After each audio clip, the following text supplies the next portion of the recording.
नमस्कार किसान भाइयों, स्वागत है एक बार फिर से आप लोगों का। मैं जो है आज अपने पड़ोसियों के पास से गुजर रहा था कुराल सी, और बहुत ज़बरदस्त तगड़ा गन्ना खड़ा।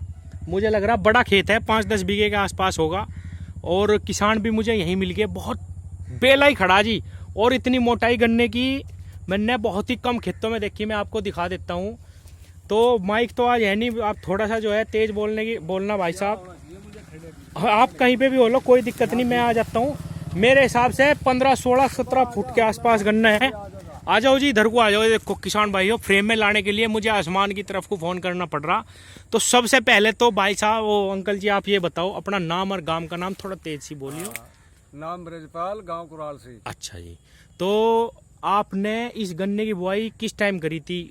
मार्च अप्रैल का या पिछली साल सोच का, सितंबर अक्टूबर का? मार्च अप्रैल का ही है। अब के कई हाँ। अजी इतना तकड़ा गन्ना जो है मार्च अप्रैल, ये तो बेला खड़ा बिल्कुल ही जबरदस्त।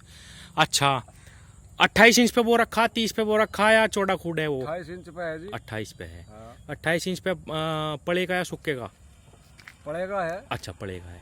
तो ये बताओ इसमें क्या खाद लगाया आपने जो इतना तगड़ा हो रहा गन्ना? देखो बोने में तो डाई गिरी थी, 2.5 दड़ी का बीघा? 2 दड़ी का बीघा। अच्छा, और उसके बाद में इसमें सल्फर, जिंक, पोटास, मतलब सारी लागत लगा रहा। हाँ ये चीज लगा दी। अच्छा, मैं समझ गया, लागत के बिना तो कुछ होता ही नहीं। हाँ। कुछ किसान तगड़ा गन्ना पैदा करके भी नू कह रहे यार हम ना लगाते, कुछ भी बताना नहीं चाहते, हाँ। पता नहीं क्या डर है। अच्छा, एक चीज दूसरी मैं आपसे पूछना चाह रहा हूँ, मैं घूम रहा बहुत ज्यादा। गन्ना पिछले 2-3 साल के मुकाबले 0,238 है, बहुत घट रही पहली चीज तो यह है। दूसरा, अब के इतना नुकसान है जी, कीड़ा इतना लगा जिसकी कोई सीमा नहीं, बहुत ही स्प्रे। आपने इसे कैसे बचाया? देखो बिल्कुल भी कहीं मुझे कुछ रोग नजर नहीं आ रहा, बहुत।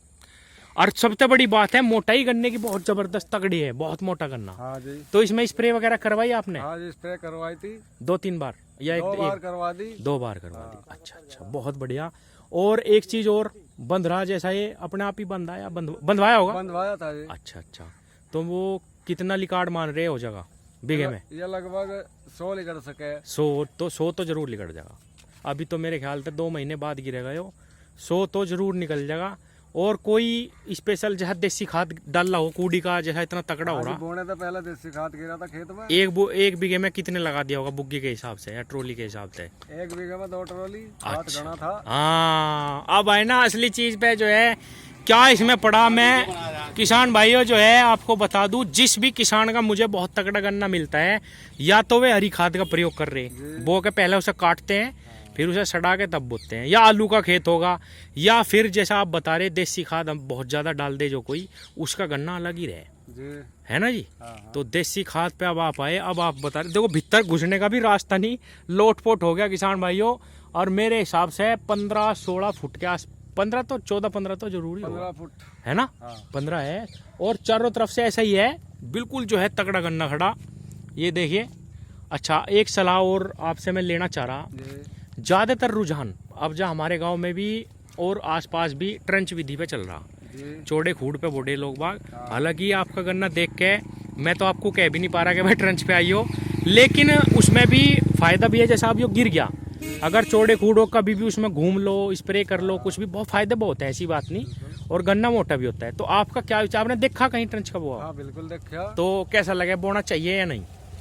बोना आप चाहिए। अपना बिल्कुल ऑनेस्टली, अपना ईमानदारी से बताओ। हाँ बिल्कुल ईमानदारी से बता रहा, टंच विधि का बोना चाहिए ना। हाँ। उसमें दूसरी फसल ले सके। हाँ, अगर देखो एक चीज है जी, 3.5 रुपए किलो ही तो हुआ अब क्या है, किलो ही तो है 3.5। और 1 साल में उसका हमें पैसा मिले है। और किसान नु सोच रहा हो अगर मैं इसमें बादशाह हो जाऊँ, कुछ नहीं होना। नहीं। इसका तो भाव अगर 600 रुपए क्विंटल हो जाए जब तो है कुछ, और इससे पहले कुछ नहीं। सच्चाई है जी, जिस हिसाब से महंगाई बढ़ती गई उस हिसाब से पैसा नहीं बढ़ा करने का। नहीं। ये तो 25 रुपए इलेक्शन की वजह से अब के इन्होंने बढ़ा दिए, और नहीं तो कोई कुछ नहीं धरा। ठीक है, हम तो भाई हमें अच्छा लगा है गन्ना, जहाँ भी मुझे अच्छा दिखा है, और जो किसान अच्छा पैदा करे मुझे बहुत खुशी हो, मैं उसकी वीडियो ऐसे ही बना लेता हूँ जी। ठीक है, और मेरा कहना ये है किसानों को, सिर्फ इसी चीज़ के लिए मैं वीडियो बना रहा। आप कह रहे थे ना कि भाई क्या, मैं चाहता हूँ कि किसानों की इनकम सहफसली से बढ़े, ट्रंच वाला लोग गन्ना लगाना शुरू करें, और उसमें 2-3 चीज़ें लेवें। मॉडल है बहुत अच्छे अच्छे लोग बाग कमा रहे, ऐसी बात नहीं। और उसका कैश पैसा आदमी किसान की जेब में जाए तो खुशहाल हो गया हमारा क्षेत्र भी। गन्ने के पीछे तक कुछ नहीं होने का, तगड़े भी करके देख लिया। अच्छा, एक चीज़ और मैं आपकी सलाह, अब देखो ये खेत है, ये 100 पार कर जगह, जी। कुछ खेत ऐसा भी होगा जो 60 लो ही रह जाएगा। हाँ। तो जब हम सारे की ओवरऑल पैदावार निकालते हैं तो वह 60 70 80 के 75 पे ही घूम जाएगी, हाँ औसत इतना हो यही गया। आ जाएगा ना। तो अगर हम सह फसली कर ले तो जो है उसमें फायदा है। अब तो शीर्षों के रेट भी बहुत हो गए, हाँ, है ना जी। तो हाँ, और अच्छा अब अब शीर्षों घटेगी नहीं, क्योंकि आया थोड़ी बंद होगी शीर्षों। अच्छा। हाँ 6 7 8 के बीच में ही रहेगी। तो सोच में इस टाइम पे बो के शीर्षों का हमें वो करना चाहिए। तो बहुत अच्छा लगा जी आपसे। एक बार नाम और गांव का नाम और बता दो जी। नाम ब्रजपाल सिंह, गांव अच्छा। कुराल सिंह। कुराल से, ठीक है, धन्यवाद जी आपका बहुत बहुत। धन्यवाद। गन्ना आपका बहुत तगड़ा। एक बार हाथ उठा दो, फोटो आ जाएगा फ्रेम में ऐसे ही, फिर मैं इसको ऐसे ही डाल दूंगा। देखो बहुत किसान भाइयों, ये देखो बहुत तगड़ा गन्ना खड़ा चौधरी साहब का। धन्यवाद।